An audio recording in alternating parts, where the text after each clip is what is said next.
തെക്കു പടിഞ്ഞാറൻ കാലവർഷം വയനാട്ടിലടക്കം സംസ്ഥാനത്ത് ശക്തി പ്രാപിച്ചിരിക്കുകയാണ്. കഴിഞ്ഞ ദിവസം രാത്രിയിലും നല്ല തോതിൽ മഴ ലഭിച്ചു.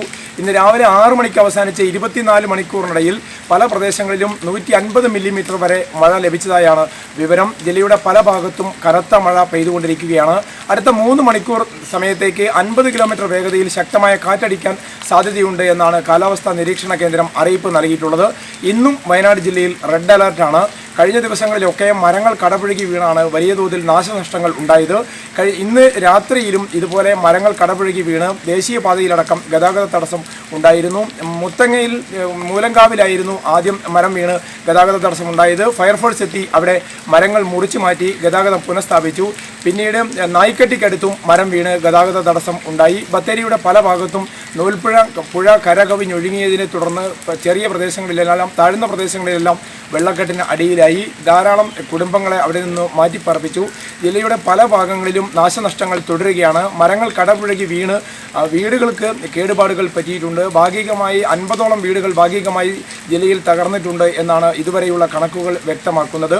വാഹനങ്ങൾക്ക് മുകളിലേക്ക് മരം വീണ് നിരവധി ആളുകൾക്ക് പരിക്കേറ്റു.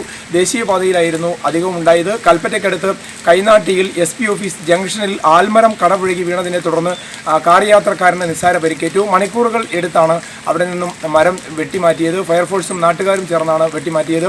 വൈദ്യുതി ബന്ധം പല സ്ഥലത്തും പുനഃസ്ഥാപിക്കാനായിട്ടില്ല.